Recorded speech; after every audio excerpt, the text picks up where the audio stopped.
Good afternoon, and thank you for joining us for our 4th annual Digital Inclusion Summit and our 2nd in-person summit. My name is Judeanne Heath. I'm the Executive Director of HTTP. And for those of you who are not yet familiar with our work, we are the Hispanic Technology and Telecommunications Partnerships, and we are a CEO roundtable of 16 of the country's oldest and largest Latino civil rights organizations who work in coalition to support the social, political, and economic advancement of over 50 million Americans of Hispanic descent by facilitating access to high-quality education, economic opportunity, and effective healthcare through the use of technology, tools, and resources. Our commitment to building a robust digital foundation for the future is unwavering. We at HTTP continue to center the experiences of historically unserved and underserved communities, those who are and have been disproportionately marginalized by policy decisions. We continue to work to ensure that our voices are not left behind, that we all continue to have a voice at the table, and we want to continue that tradition today by uplifting those leadership voices who are in our communities, working to ensure that every person, regardless of age, gender, ability, race, orientation, zip code, or country of origin, is able to fully participate and benefit today and in the future. As we all know, the task of ensuring an equitable digital future has not been easy. It often seems with every step forward, we face new obstacles. The Affordable Connectivity Program connected over 23 million households across America, and we all in this room worked tirelessly to try and save it and advocate for it. We came together, industry, government agencies, grassroots organizations, and yet we hit a roadblock. There has been a historic investment in broadband infrastructure. We've all come together to ensure the past mistakes don't continue as we build out and move into the future so every household everywhere has affordable, reliable internet access. And yet, we're still not where we need to be.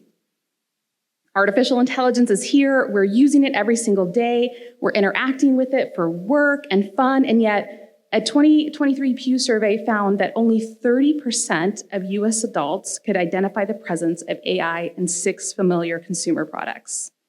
Our digital literacy skills are not keeping up with innovative technologies that are coming out at rapid speed.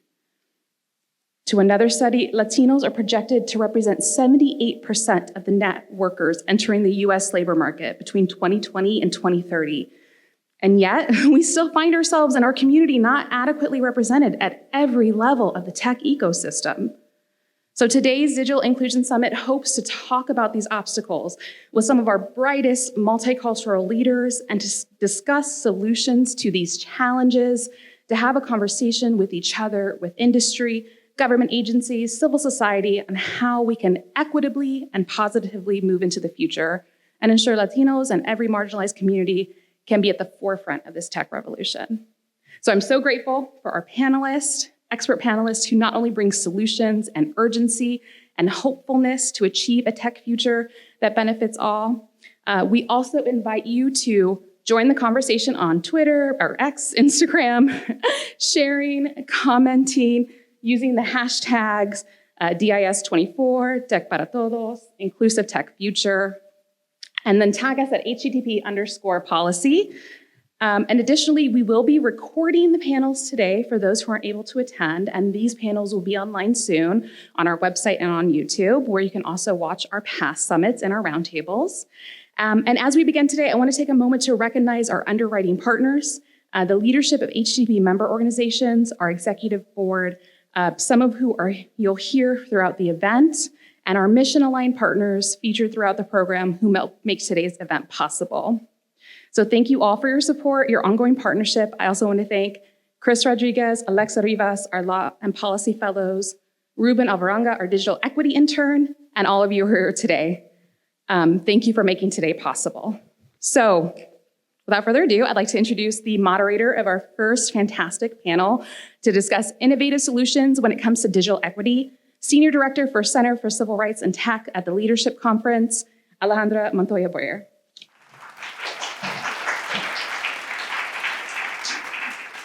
First off, thank you to HTTP for inviting me and to be a part of this conversation. As Judan mentioned, I'm Alejandra Montoya Boyer.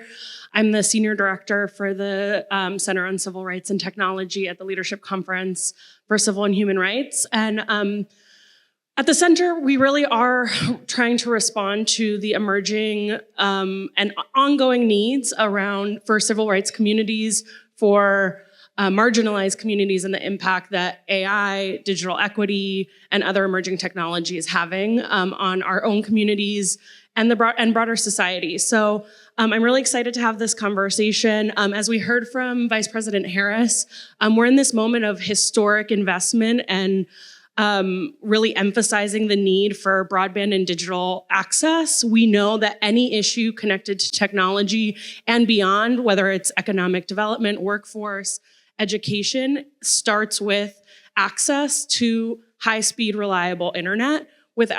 It's now seen as a necessity. Without access, we know our communities can't thrive. I'm going to bring up our panelists, and we're going to dive into a conversation here shortly about the efforts around digital equity and access, and diving into the landscape to really understand what's going on. We know that the Affordable Connectivity Program, which was the largest investment in access for broadband access for low-income communities, has lapsed as of April. So what are solutions to be able to ensure that we have meaningful access for all folks? Particularly recognizing that Black, Latina, and tribal communities are disproportionately impacted by inaccess and inaffordability for broadband access and digital equity. So without that, I'm going to bring up my panelists, Lynn, Elisa, and Amina, to join us, and I'm going to have them introduce themselves so they can come up here and join me, and then we'll start introductions.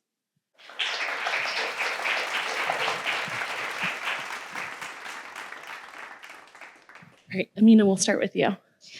Hi, everybody. My name is Amina Fezlullah, and I'm head of tech policy at Common Sense Media. At Common Sense Media, we rate, educate, research, and advocate on behalf of kids and families as they use technology. And I've been working on primarily closing the digital divide and ensuring that everybody has access to healthy technology and safe technology. Over the past year, I've focused on supporting connectivity solutions for students and families. And so the Emergency Connectivity Fund and the ACP have been a big part of my work. Thank you. Elisa? Hi, everyone. My name is Elisa Valentine. I am the Broadband Policy Director at Public Knowledge. We are a consumer advocacy organization based here in Washington, D.C. We work on a whole host of issues from closing a digital divide to issues with AI, disinformation, misinformation, competition policy. But in my specific role, I've been focused on making sure there's continued funding for ACP along with all of you and all of your organizations. Also been focused on making sure there's robust digital discrimination rules at the FCC. And honestly, just making sure that this space is also more equitable and that we're actually telling the stories that need to be told so that policies are equitable and inclusive. So thank you so much to Judan for having us here today. You all always have the best decor and best stickers. So happy to be here. Good vibes here at HTTP. Lynn. Hi, I'm Lynn Follensby, and I am Vice President of Strategic Initiatives and Partnerships at U.S. Telecom. U.S. Telecom is a trade association representing internet service providers and other innovators. I know most people think about the big guys when they think of U.S. Telecom, Verizon, and AT&T, but we also represent all of the mid-sized companies that serve regions throughout the United States and the smallest companies. So we represent essentially everybody. So some of these providers have been out there serving rural America, mom and pop telephone companies that have been in business for over 100 years. My work is varied. I've been at U.S. Telecom for 10 years, so I've touched a little of everything. But I'd say right now, our biggest priorities are universal service reform, implementing the BEAD program, that Infrastructure Act money that the Vice President spoke about.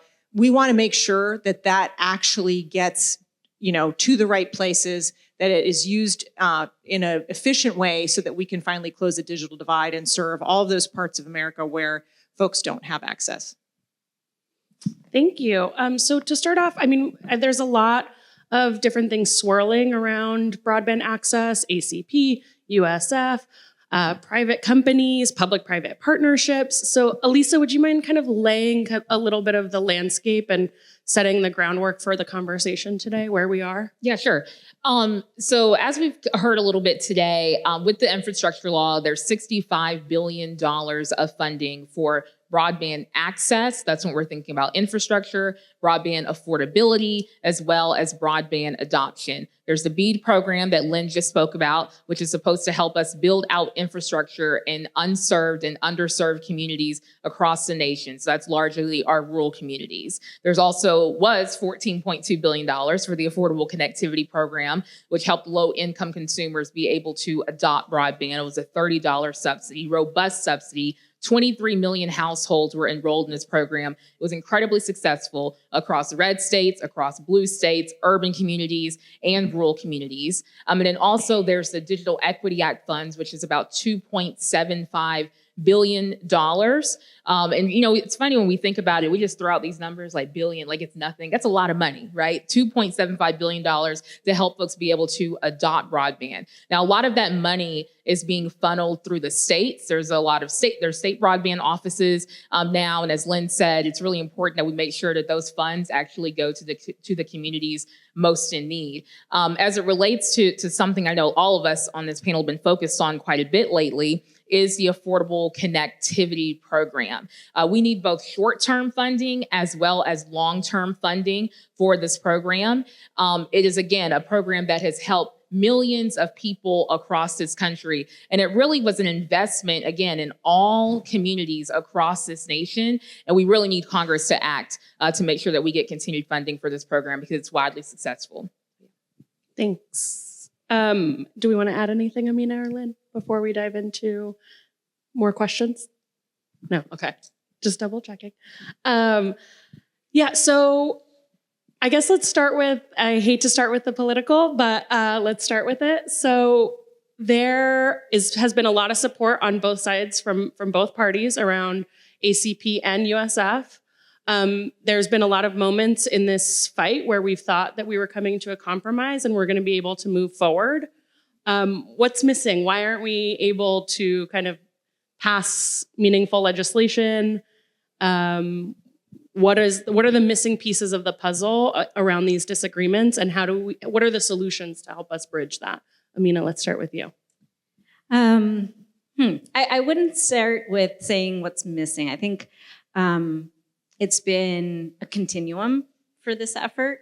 The ACP is an incredible program. It was an incredible investment, but it is an expensive program, and it takes a lot to keep a brand new program alive. And I'm very hopeful that we have gone from an introduction of a bill to extend the program outright to a strong bipartisan and hopefully very soon bicameral effort to both reform and extend the program. That's key, I think, to find support for short-term funding. And so I think we still have time in this session to get that done. It's always difficult to pass something that requires like an outlay and appropriation.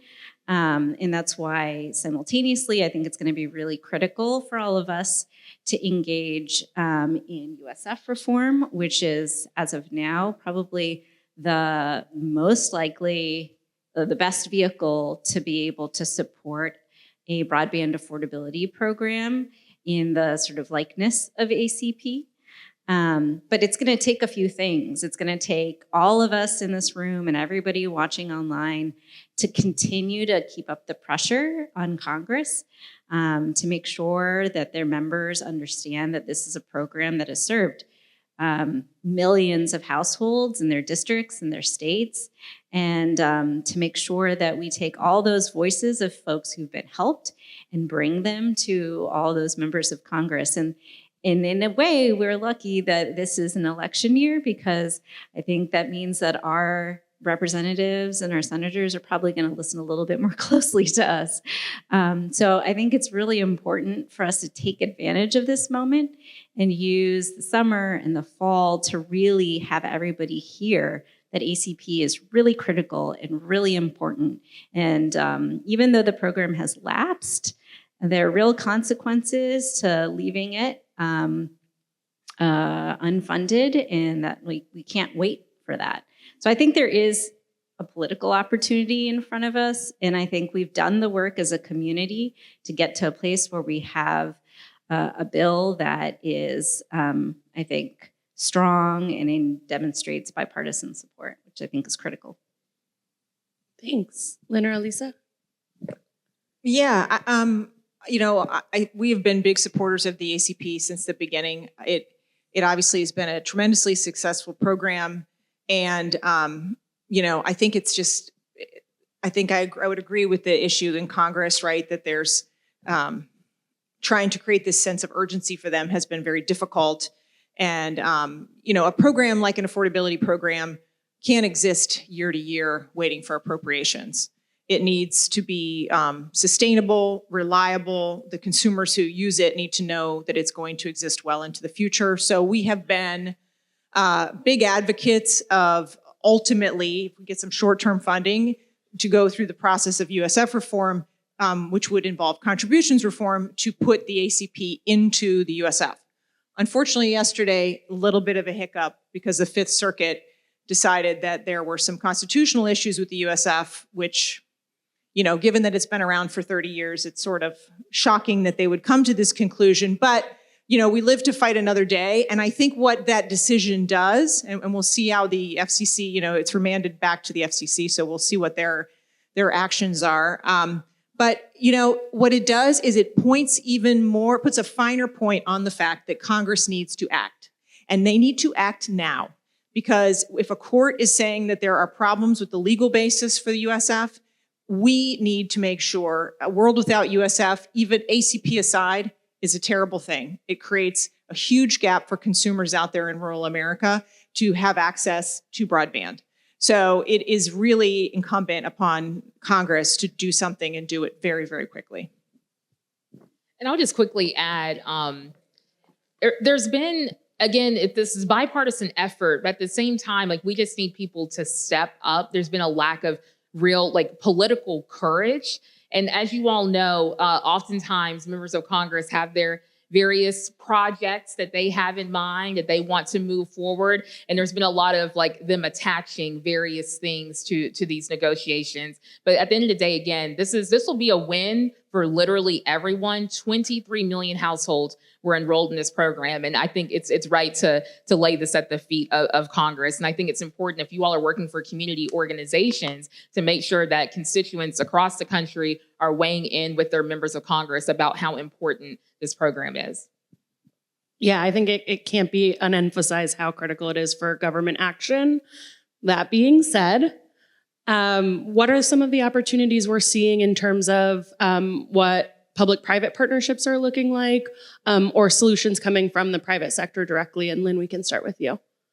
Yeah, so our members are involved in a lot of public-private partnerships. In fact, the round of, just from the deployment perspective, the round of ARPA money and capital projects money that came out of COVID relief packages, as well as the BEAD program, which came out of the Infrastructure Act, those are essentially public-private partnerships, because they do require, there's some government money, but there's also private matching funds, and there are opportunities there for this partnership between governments and private companies to get the deployment done. So that part is aplenty, right? There's also, our members have done, I can think of particularly during the time of COVID, they started community learning centers and other types of initiatives that they have continued into today, particularly in the area of getting kids connected, setting up Wi-Fi hotspots, et cetera, to ensure that kids had access to online learning.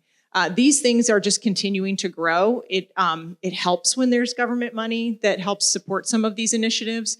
But I think that's the best way to get things going, is when you have some government support and then it's matched by the companies. And that's where you really can sort of essentially double your money and get these things to take off. Yeah. Anything to add? I would just say that I think the industry definitely needs to be celebrated with the work that you all have done, especially over the last few years, and even the commitments that you all made to the White House to make sure that you lowered the prices and increased the speed so that ACP was a robust subsidy, and a lot of people were paying $0 to have that connection. And so I think that you definitely should be celebrated. And I think just to kind of continue on what you were saying, that investment from the government is so very critical. We can't just depend on industry to foot this bill year after year after year. There needs to be a sustainable funding for the digital equity field more broadly, and the government has to foot that bill as well. I would just add that I think anchor institutions have also stepped up over the course of the past few years. Schools and libraries and other civic institutions at the local level have really dedicated time, effort, resources, administrative thinking towards closing the digital divide. And now we have, I think, a ready network through our anchor institutions to be able to take advantage if ACP is refunded, to ensure that the program is rolled out really effectively at scale. Schools and libraries have been laboring with various support programs. I think ACP was built just right to ensure that there would be ideally a continuing support around affordability, but then anchor institutions like schools and libraries could also support students and their communities with digital inclusion programming. That 1-2 punch is really critical to making sure we really lift people out of the digital divide. That work is still continuing, albeit without that affordability support. So it's ready and waiting if the ACP is refunded. I'd love to, Amina, you were kind of teeing up some of the conversations around the broader impacts that the lack of access or the digital divide, but also broader issues around digital equity, digital literacy skills. Just what are we seeing in terms of, we all know that this is a necessity, and we live and breathe, or I live and breathe by my internet access and access to technology. I can't do most things in life, my job, school systems, like most of the healthcare access, like we know all of this, but can we really dive into what is the impact, particularly for marginalized communities, low-income folks, Black and Brown folks, rural communities? What is the impact that we're really seeing economically? And Amina, start with you. So if we take just a piece of the folks who are unconnected, at Common Sense, we've been tracking the impact on students. And what we found was that about 16 million students exist in the persistent digital divide. So these are students who need help throughout their entire K-12 career to be able to connect to internet at home. And that's critical to ensuring that they can be successful in school. What we also found was that when you leave those 16 million students unconnected or struggling to connect, they have a loss in learning, which leads to a loss in earnings. And that leads to a $33 billion annual loss in GDP for the entire country. So the investment of $7 billion to be able to continue the program pays off. So when we say that there is value in this, we really, truly mean it. And that's just one little piece, right? Like we're just talking about the impact on education. But there are a whole host of supports, right? So, when we did a report to look into how healthcare institutions are impacted, we found that having access to telemedicine helps lower the costs per visit. We found that when communities are connected, it means that institutions can equitably deliver innovation. So, your health provider or your banking institution, your local government can roll out new technology that could make things faster, cheaper, better services, and they can make sure that everybody in the community, not just the well-resourced folks, will have access to it.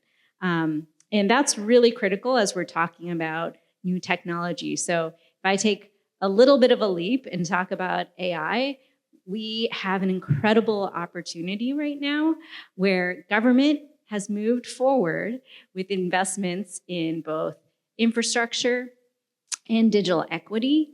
And we're all talking about the promise of AI innovation, but that comes with making sure there are digital equity supports in place. So everybody has to have access to robust internet.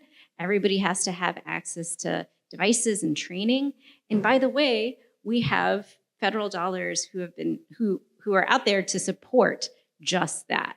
So for the first time ever, we could look at this new technology, AI, the use of AI systems and AI innovations, and we could, instead of seeing it deepen the digital divide and further inequality, we could actually roll it out in a way where we are seeing the innovation distributed equitably across our communities.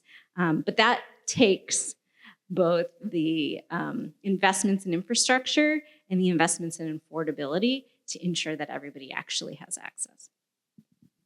Yeah, I think you said it perfectly. I would just quickly add that it's important, and I know Judan also talked about this at the top, when we're thinking about consumers or people from marginalized communities, we have to think about those folks as consumers, also as workers, and also as business owners. And we need to make sure that all can thrive in those arenas. And also, I'm thinking a lot about even like the concept of brain drain in rural communities, right? And why people end up leaving their communities. Some of that is because there's no access to high-speed internet. They can't start a business. They might not be able to work remotely. So this is about making sure that households can thrive economically, but also our communities across America, including in rural communities and in tribal communities.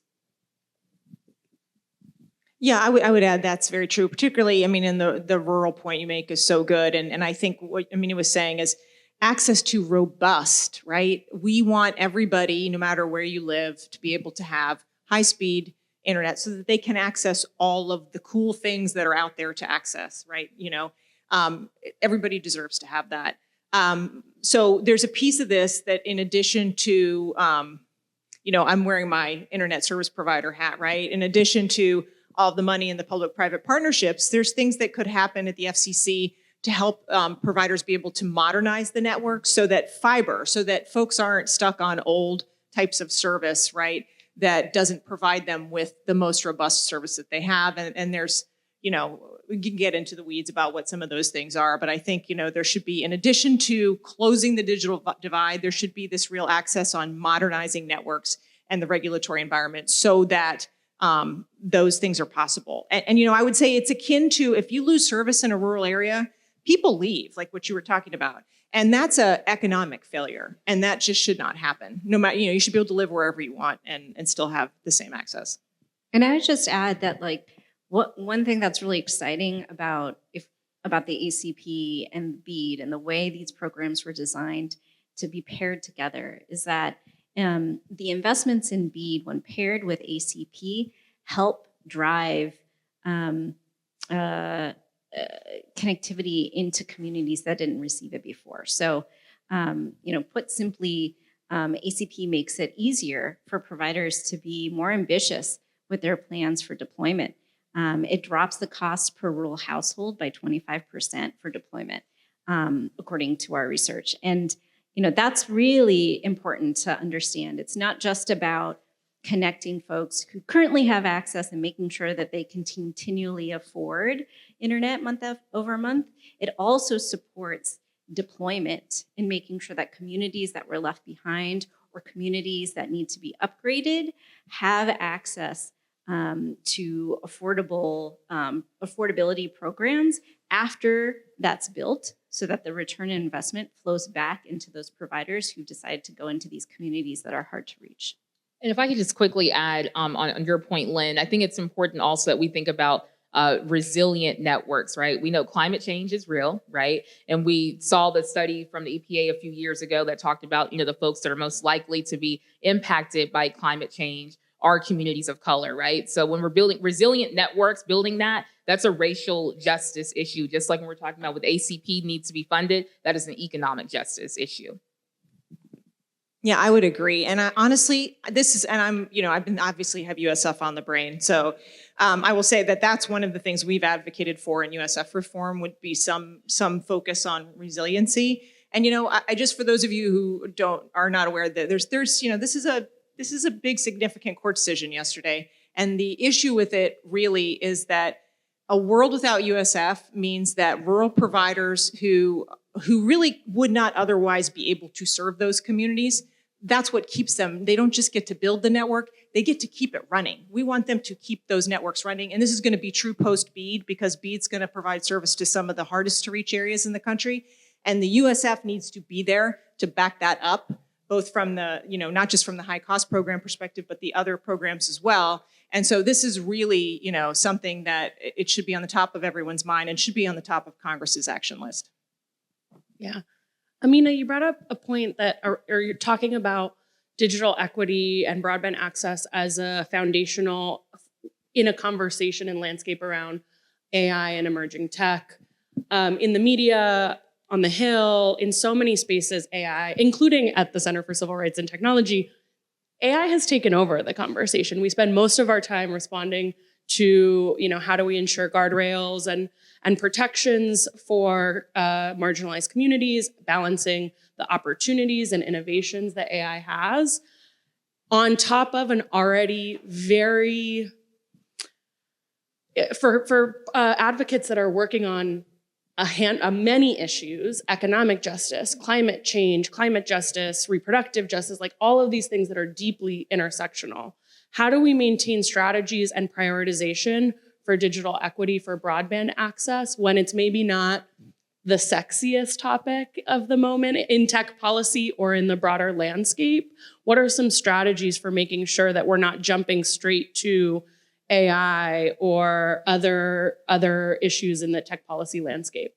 Yeah, so that's a good question. I mean, if your number one issue is AI, then your number two issue should probably be broadband access and digital inclusion. If your number one issue is healthcare, then your number two issue should probably be broadband access and digital inclusion.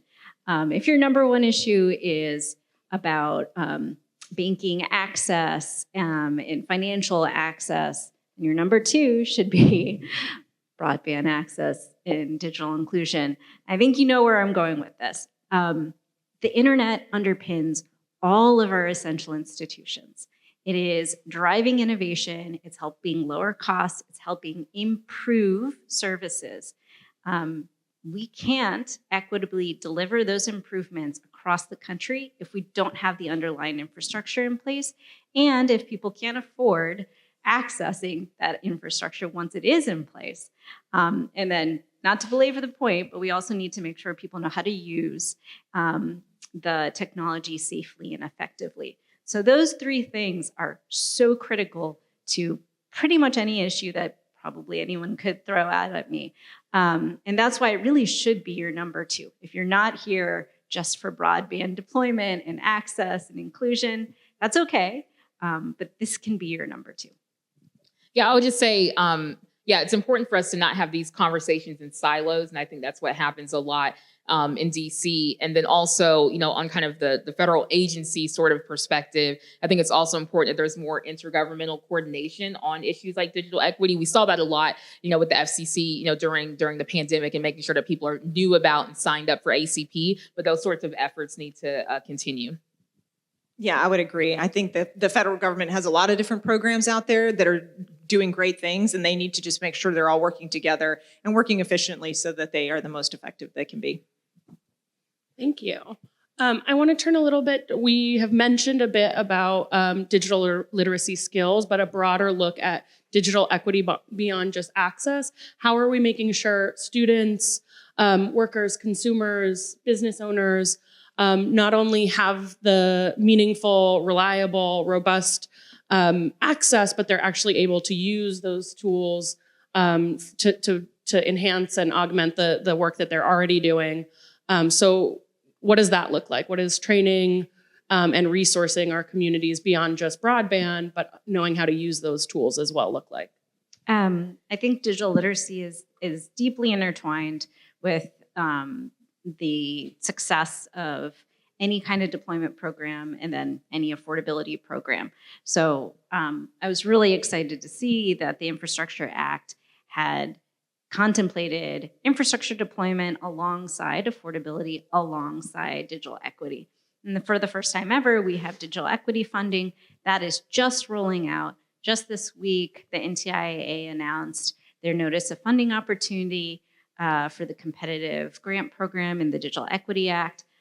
That's an incredible opportunity for anchor institutions, for nonprofits, for organizations across the country to be able to ensure their communities have programming and support around digital inclusion. When we're talking about things like AI, I can't tell you how excited I am to have this funding available, because here's this new technology that I would challenge anyone to say that they really know how it works. Like, everybody is probably in learning mode from top to bottom. So we've got an opportunity to make sure those folks who are traditionally left behind, that are not your early adopters, actually have support ready and waiting for them, because we've got Digital Equity Act funding that can go deep into the states, deep into the communities at the local level, and ensure that they can lift up every single person who's interested in using AI systems and make sure that they are equipped and understand the benefits, and also understand how to navigate any pitfalls. So that's really critical. At Common Sense, we have digital literacy tools for students and families. We've just put out a ratings system on AI systems. We've committed to doing that iteratively, so we'll have more of those. We also have a digital literacy curriculum for older students. Older students meaning like grades 6 through 12. And then we're also rolling out professional development tools and tools for parents. But there are a whole host of organizations that are putting together materials around topics like AI and others. But yeah, the Digital Equity Act funding that is set to come out is going to be really critical in making sure that alongside affordability and infrastructure deployment, we are also supporting people's use. Yeah, I would just say it's really important to just recognize that people they do want the internet, right? But there's just barriers that impact them so that they can't actually adopt it. I know that there's been studies over the years that talk about even like low income consumers, and they'll say, well, they're just not interested in the internet. Like, no, you're probably not asking the right questions in order to get the right results. So I think that's important, and I also think I'm thinking back to a few months ago.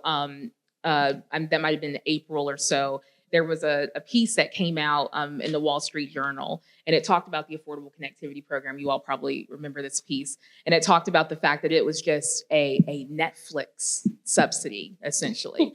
And my question was, do you not also watch Netflix, folks who wrote that piece on the internet? Are you not doing a multitude of things with your connection for entertainment, to learn, to access healthcare, to be connected to family and friends, right? I think it's just really important that our policies are more human-centered, and we just really recognize like all the complexities that we bring, all the complex needs that we have as well. I think that's what's really crucial to this conversation about digital equity, and also asking people what it is that they need, not just making assumptions about certain communities, but actually getting in those communities, not just sitting in the ivory towers of places in Washington, D.C., right? But getting out to those communities, having focus groups, right? Having surveys, co-creating surveys with impacted communities to see what it is that they need in order to thrive and not just survive.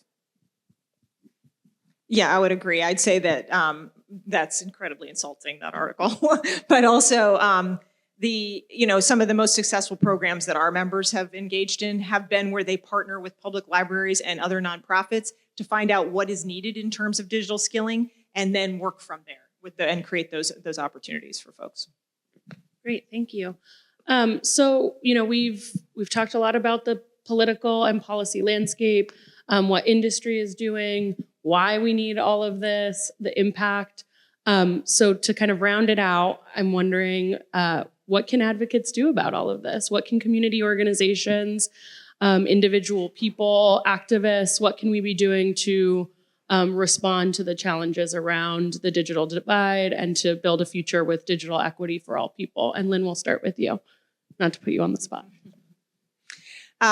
No, I think, like as I said before, I think folks have to really get activated before they're members of Congress from the local level. That makes the biggest impact, quite frankly. They hear from the regular lobbyists in DC all the time, but I think if the local grassroots efforts to go and say, hey, these are the things that we need in our community, and you need to do something about it because they have the tools and the ability to do it.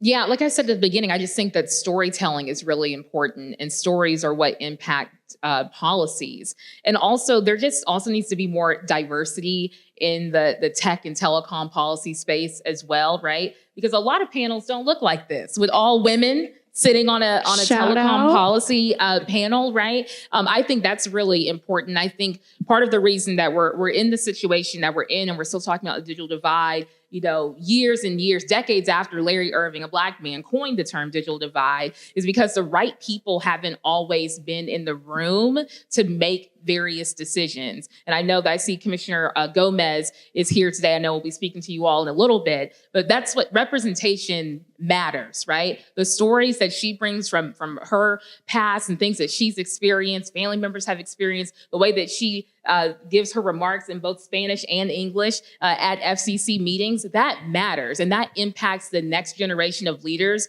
who may not be thinking about having a career in tech and telecom policy, right? But they see someone like Commissioner Gomez and they know that they can do it too. So I think that really matters.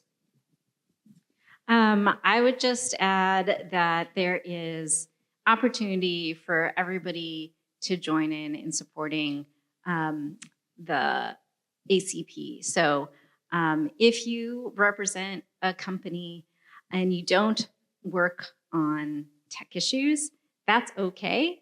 In fact, that's great. We would love to have you represent why the ACP matters to you and your constituencies and your customers. That's a really important story to tell. I've worked with organizations like Land O'Lakes and other companies to bring them on board on connectivity policy issues. And they have, I can't tell you how interesting it is to members of Congress to hear a different kind of diversity, not just about diversity, all women panel, but diversity meaning like not your typical tech advocate. Like I said, the internet underpins so much of what we do. So let's show that, right? Let's have folks from the banking community come in and advocate for affordable broadband. Let's have folks from healthcare come in and advocate for affordable broadband. And then if you are representing a community organization, then I encourage you to tell your members to have their voices heard. We have a tool on our website at savetheacp.org to be able to learn more about what the ACP's done, send emails to members of Congress, and then also capture stories to add to a map of the United States to show the impact across the country. So I encourage everybody to use that tool if it's useful to them. Well, thank you, everybody. I know we've come up on time. I just want to end by thanking our panelists, Lynn, Elisa, and Amina. And thank you to HTTP for hosting this conversation and looking forward to the rest of the day. Thanks, everybody.